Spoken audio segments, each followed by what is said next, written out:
Hi, everybody. Welcome back to Accepting Reality. Jake, how are you doing? Very good. How are you? Pretty good. So I had I'm eating my late dinner Your right now. second, your supper, like your second dinner, like in Lord of the Rings, the hobbits had second breakfast. You do two dinners. If I can help it. Yeah, So all right. I'm kind of rolling with some McChicken. Nice. That's classic, standard across the country.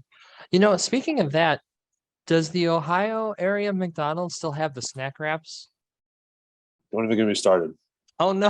What is Okay, they took it away for COVID, right? Because Oh they had their no. little non-COVID menu. Hmm. And so that was like my life. I would have so many of those a week, which is probably good that they took it away, but they never put it back on. So Now I've been that dealing with that for a while. I'm sorry that it's been negatively affecting your mental health. Maybe you should reach out for counseling. I'm sure they give it to you for free somewhere. I don't know. See, people that whatever come from out of town and would come here, they would always like if I was with them and we would go to McDonald's, they would say, "Oh, you guys sell snack wraps?" And they're putting in the idea in my mind that it could ever be taken away. And of course, COVID happened, and it's all right. Let's just move on. So that was the real tragedy of COVID. Anyway, we are looking forward to this episode today. We didn't really have anything planned, but we absolutely wanted to keep recording and sharing thoughts and ideas. One thing just coming to my mind is the idea of political correctness. Now, Jake, I don't know how much you've had to deal with this in like your works, like and stuff like that, but I Mhm. know in the business world, like you got to be precise or you have to be polite with your words and think about your tone before you send your email and stuff like that. And I think it's just an extension of the PC culture. And here's a Mhm. question for you. When do you think political correctness actually started? The definition started. Like, when did you think Um, that word, like that phrase, was the associate well, we deal with now? I think it's been around for a while, but I do think that it probably started really being put out there. I don't know. It seemed like all that stuff kind of started when Trump got elected, and Hmm. people thought that so many of the things he was saying, and they were probably right because they were controversial. I mean, controversial meaning like no one had ever said them before, and he said them, therefore they were controversial. Not Yeah. like what he was saying was actually controversial, but um, I think it's pretty new, 5, 6, 7 years, because I think since then you've seen a lot of attention being put on political correctness and, like you said, work environments and schools and the media and uh, Sure, what training, like people can say. harassment Yeah, training. Yeah. yeah. I think I'd say probably 5, 6, 7 years, something like that. Well, the history of the term was first used in the 60s Hmm. by the media as a way to, describe politicians in a negative light, that they were being politically correct, they weren't being honest. That was like the original term of it. And then it got Okay. hijacked, as most words and terms do by the society that we're in. And now it just means anything that people don't want to hear. Not being Right. politically correct is anything that whoever's in charge or whoever has authority doesn't want to hear. It's And that's insulting. why, Yeah. that's why with Trump, he wasn't politically correct. It's obvious. He did not care. There was not Right. 1 ounce of him that cared what anybody thought of how he spoke. You know, do you remember when he was campaigning? So this is like summer of 2016. He was in New Jersey. Now, why he was in New Jersey, I don't know because he's not going to win New Jersey. But uh, Hmm. a woman, it was a Q&A. Like people attending could just ask questions. A woman Okay. asked him, "Will you make sure that a woman gets paid as equal as a man?" So Oh there's the, yeah. and then will you let a woman do what she wants with her body? And he didn't even answer the second part. He just said a woman will get paid as good as a man if she does as good a job. It's a And the good look job. on Yeah. her face was like she was horrified. She had no idea what to do with herself. But yeah, Yeah. and I'll never forget You that know, soundbite. speaking of that, do you remember the clip of Trump? And I believe he was this is probably 16. Hmm. Um, and I think he was in the Trump Hotel, and he Okay. was being interviewed by this lady, and she was asked, like, she couldn't get the question out, and he was like, "Go ahead, try to get it out. See, you don't even know what you're talking about. Go ahead, try to get it out." Do you know? Do you know who's her father? No. That lady's father. Okay, or or mother, I guess. I don't know. That I believe, and don't quote me because I'm pretty sure I saw that somewhere. But her father is the transgender person that said to Ben Shapiro, "You better knock that out, or else you'll leave here in an ambulance." Seriously? Yeah, Whoa. I think that's the same. I think that's the same person. I believe. I had to look that up, but I'm pretty sure. Did I you know forget her that name. he actually pressed charges, Shapiro did, against that guy? Yeah, I did. Good. Well, he should have. Yeah, like He I should don't have. even know. Like, and then he actually had armed security walk him to his car because they thought they were going to jump him or something like that. So, yeah, the funny little things like that. But political correctness now, like we said, it's just a crutch, and it's, oh, you need to be PC, which is, you need to be politically correct, which means you have to be nice and gentle. You can't use words that might upset anybody. And I don't know who said this, but it waters down the language to where language won't even matter. Like why can't you Well, say something that if someone doesn't like it, that's just too bad. It doesn't mean you're a bad person. You know? right. It's the quote from Jordan Peterson, which is my favorite, and he says to have. So he was talking about freedom of speech.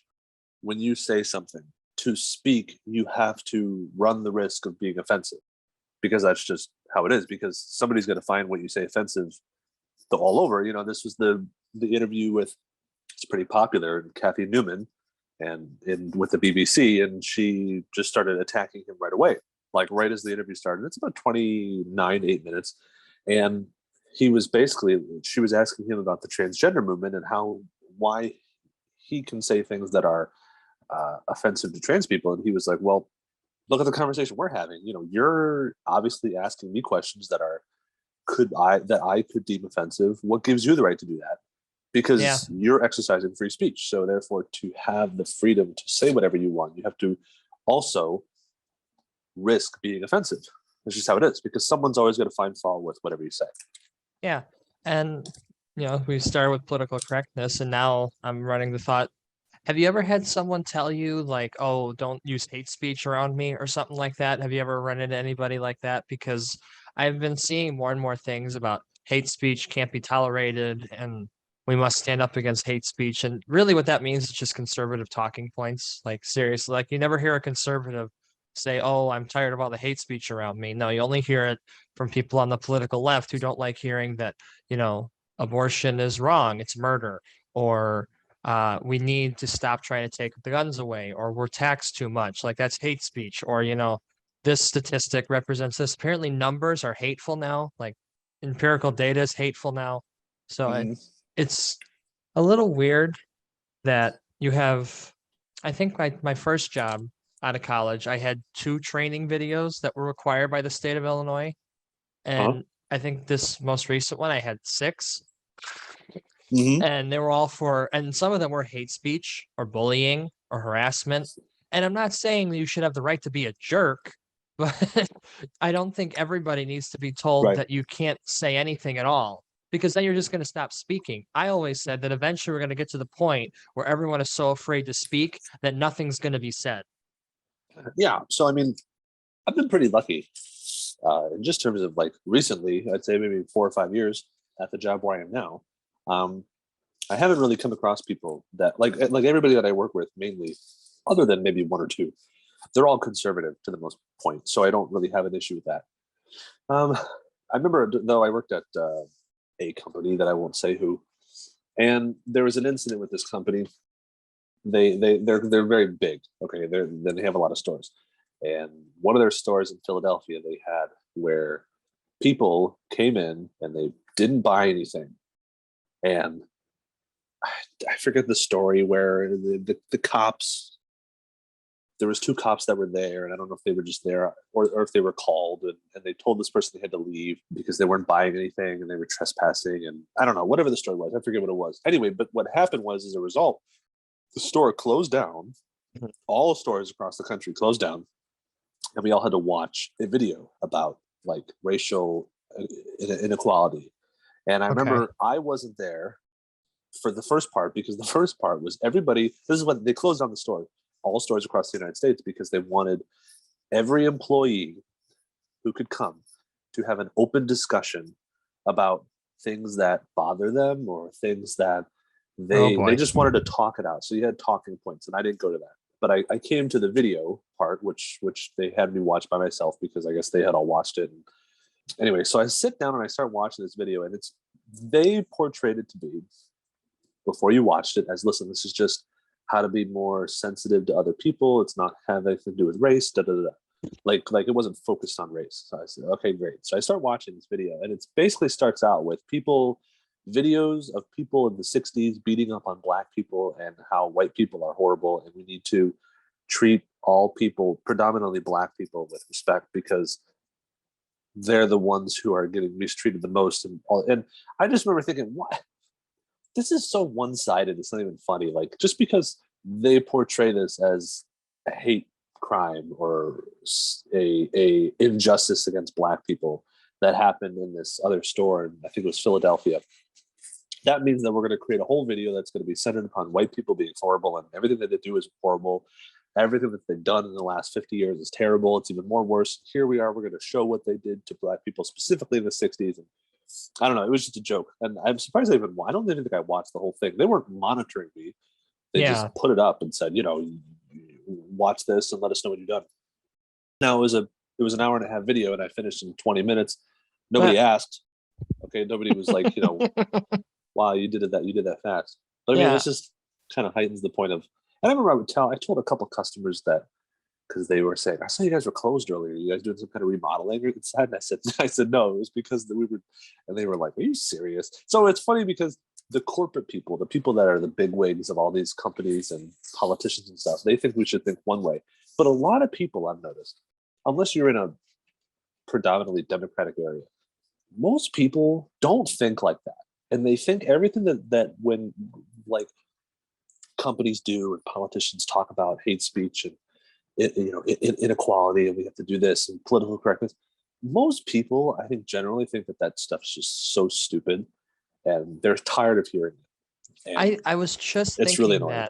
that I think these last 2 years with the ringer of COVID, like, I mean, we could talk about COVID for like 35 episodes and what they did in the last 2 years, but just a lot of people I know who are not very into politics and they're relatively just level-headed, they're just tired of it. They're tired of hearing about the systemic racism and the systemic equality and the income inequality. They just want to work, take care of their family, and live. They want to be able to enjoy things, and it's just almost everything is political now. Like, can you name one Everything, thing that's not political?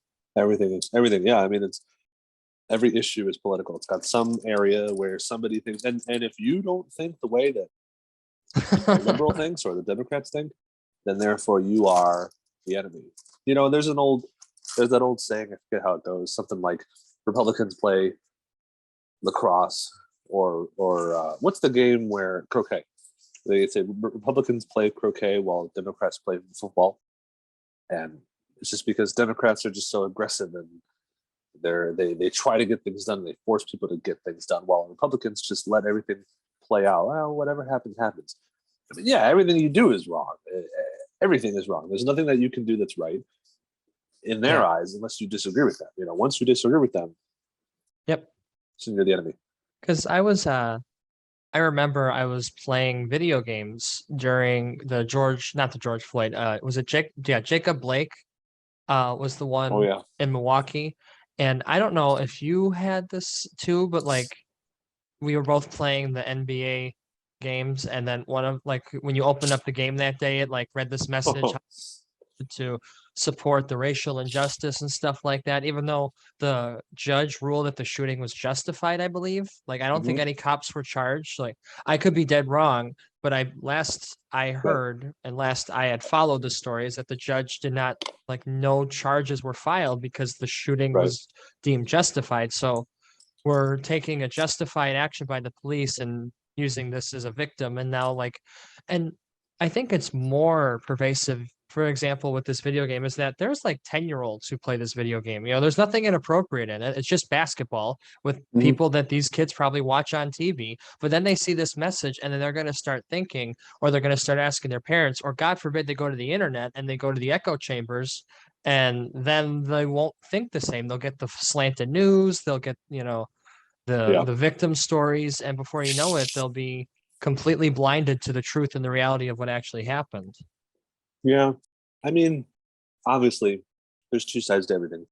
Absolutely. Not all cops are innocent. I think there was, what was it, There's Baltimore a couple of years ago? There was that story where, Freddie Gray, where the cop was, well, there was just cops in general would like, I don't know, they found 5 or 6 cops who admitted to carrying toy guns on themselves so that if they were in a shooting with somebody like a kid or something, then they could just plant the gun there and make a case for themselves that they were defending, because they didn't know it was a toy.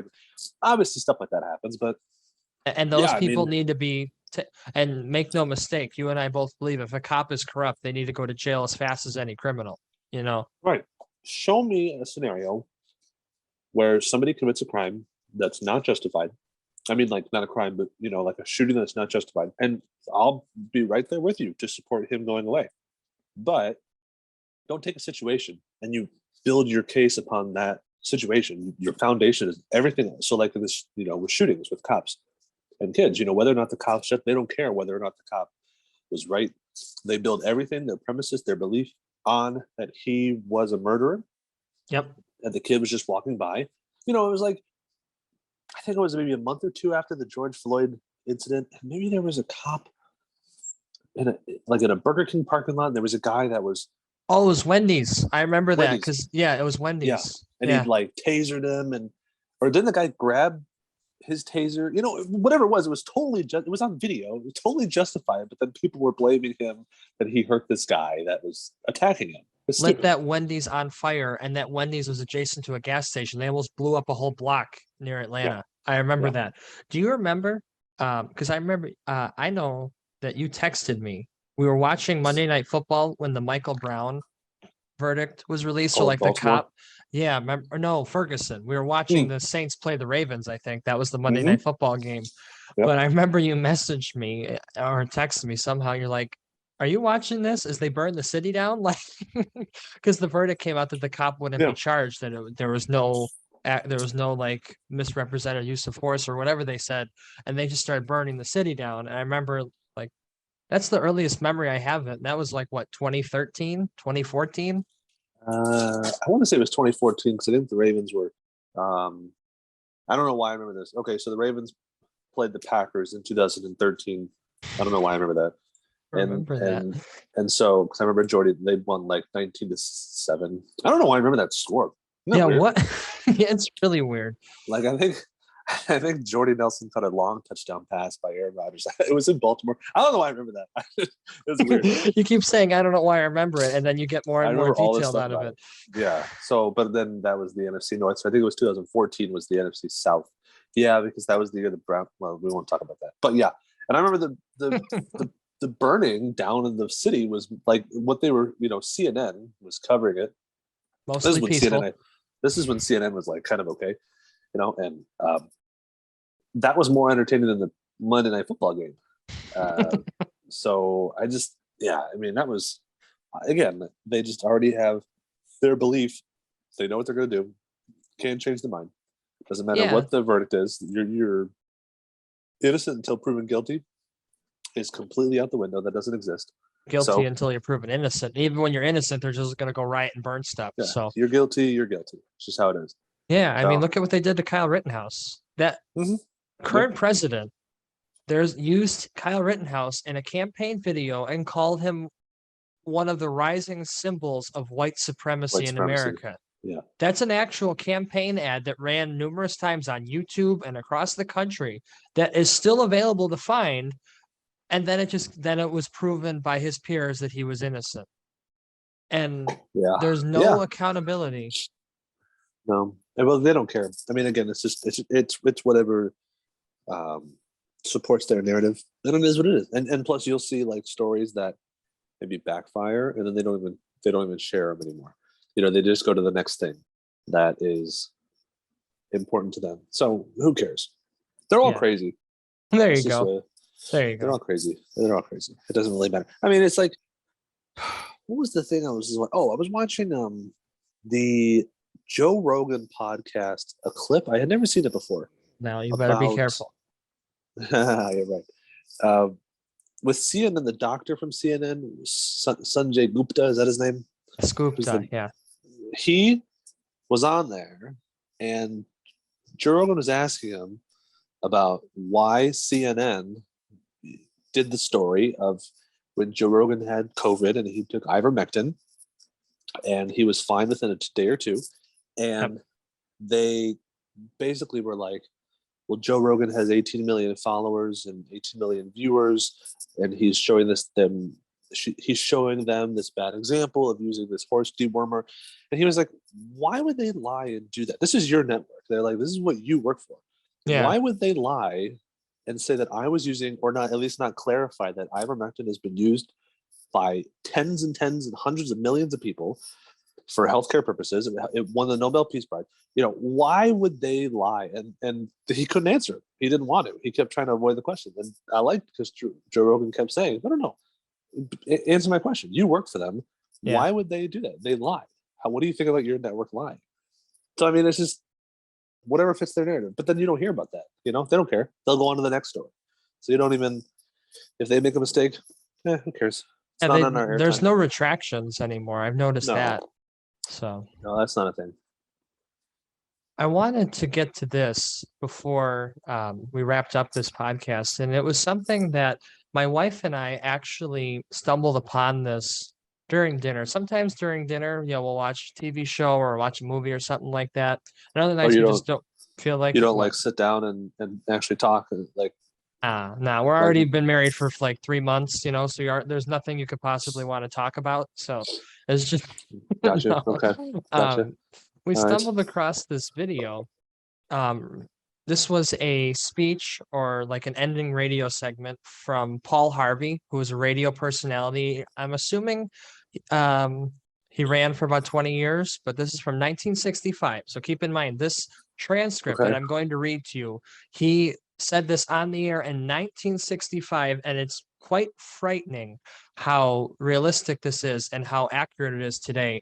I was listening to this and I was almost in tears. Like, it was so real and so emotionally powerful to me that somebody almost 60 plus years ago could understand all this. So the title of it is If I Were the Devil. That is the title of the speech.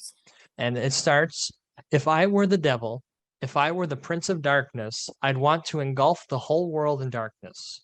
And I'd have a third of its real estate and 4/5 of its population, but I wouldn't be happy until I had seized the ripest apple on the tree. So I'd set about, however necessary, to take over the United States. I'd subvert the churches first. I'd begin with a campaign of whispers with the wisdom of a serpent. I would whisper to you as I whispered to Eve, do as you please. To the young, I would whisper that the Bible is only a myth. I would convince them that man created God instead of the other way around. I would confide that what's bad is good and what's good is square. And the old, I would teach to pray after me, Our Father, which art in Washington. And then I get organized. I'd educate authors on how to make lurid literature exciting so that anything else would appear dull and uninteresting. I'd threaten TV with dirtier movies and vice versa. I'd peddle narcotics to whom I could. I'd sell alcohol to ladies and gentlemen of distinction, and I'd tranquilize the rest with pills. If I were the devil, I'd soon have families at war with themselves, churches at war with themselves, and nations at war with themselves, until each in its turn was consumed. And with promises of higher ratings, I'd have mesmerizing media fanning the flames. If I were the devil, I would encourage schools to refine young intellects, but neglect to discipline emotion. Just let those run wild until before you know it, you'd have to have drug-sniffing dogs and metal detectors at every school door. Within a decade, I'd have prisons overflowing. I'd have judges promoting adult entertainment. Soon I could evict God from the courthouse, then from the schoolhouse, and then from the houses of Congress. And in his own churches, I would substitute psychology for religion and deify science. I would lure priests and pastors into misusing children and church money. If I were the devil, I'd make the symbols of Easter an egg and the symbol of Christmas a bottle. If I were the devil, I'd take from those who have and give to those who want until I had killed the incentive of the ambitious. And what do you bet I could get whole states to promote gambling as the way to get rich? I would caution against extremes in hard work and patriotism and moral conduct. I would convince the young that marriage is old-fashioned, that swinging is more fun, that what you see on the TV is the way to be. And thus I could undress you in public, and I could lure you into bed with diseases for which there is no cure. In other words, if I were the devil, I'd just keep right on doing what he's been doing. End. Hmm. And that was in 1960 something. 1965. If you read that to somebody, there would be no, like, even to me, even though I know that that's from the 60s, that still sounds like there's no way that could be from the 60s because it's so Too perfect. accurate. It's too Right. accurate. Like, I mean, Interesting. I was like I said, I was almost in tears because it was so accurate. It was like someone knew this was happening and no one, Right. like, this is See, word for word.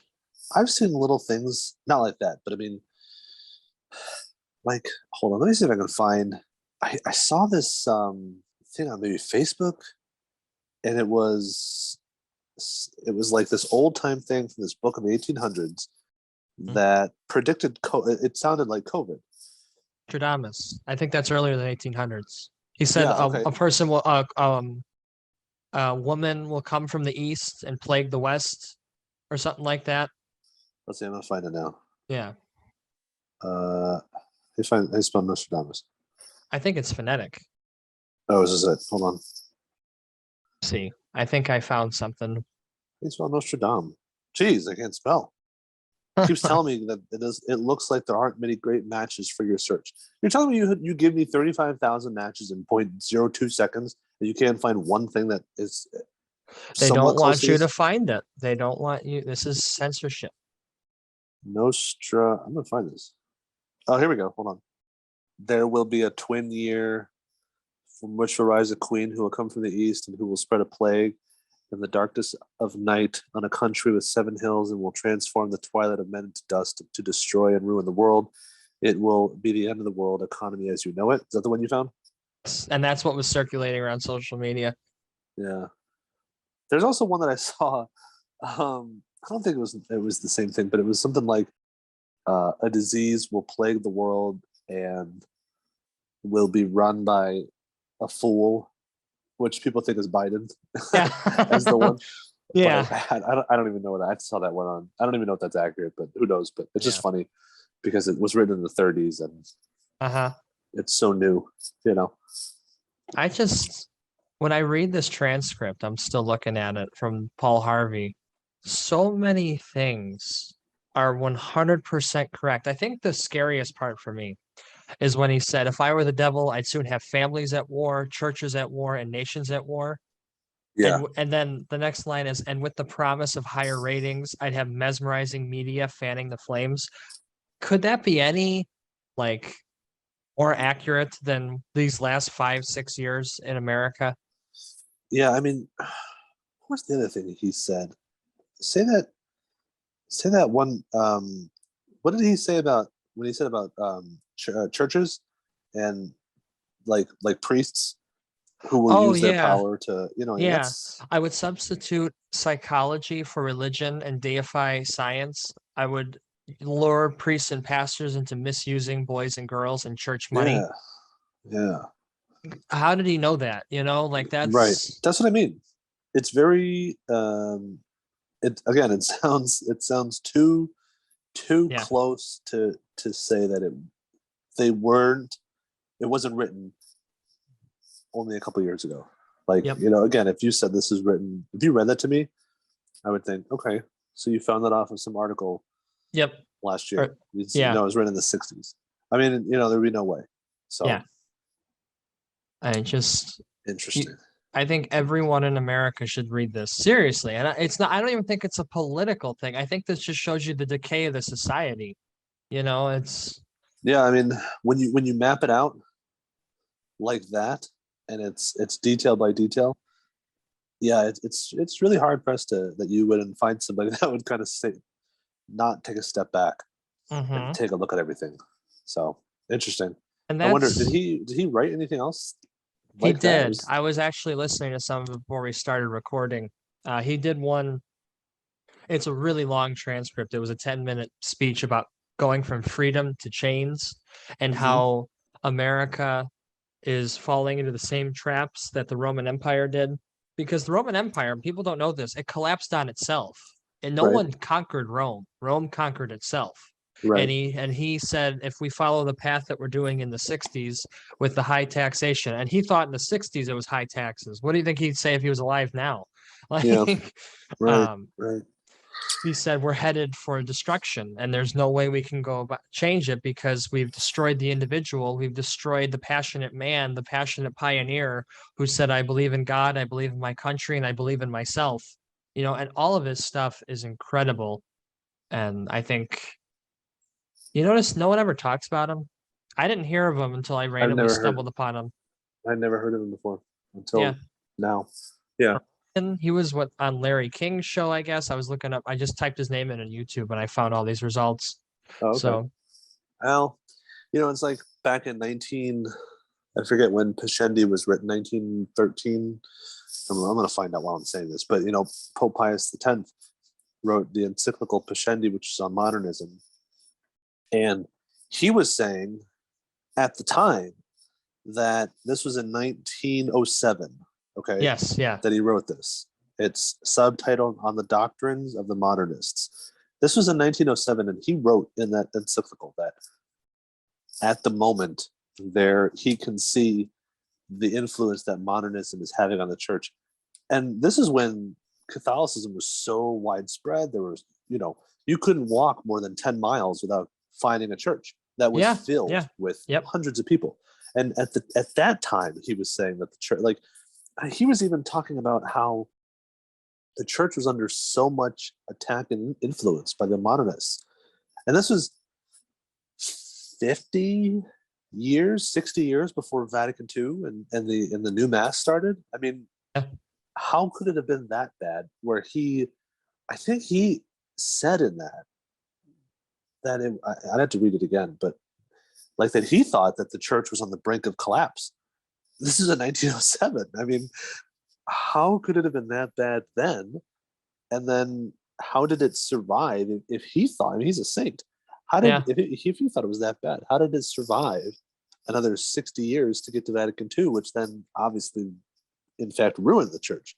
So it's just, you never know, these old writings like you just found, like, and like that encyclical, it really makes you think about if it was that bad then, where people could make an assumption like that that's so accurate now, how bad is it now?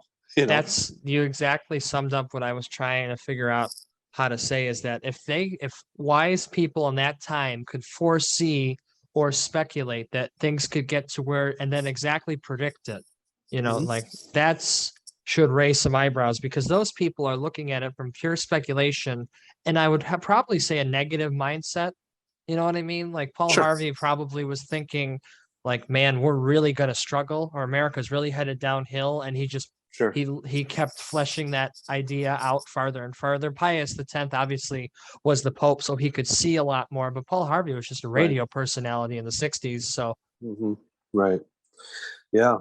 It's it's very interesting, and who knows what is being written now that will be pulled up in 40, 50 years if we're still around.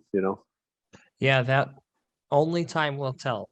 So I think this is a good spot to end. I hope everybody enjoyed this more free flowing, not as structured set of topics we had to talk about tonight.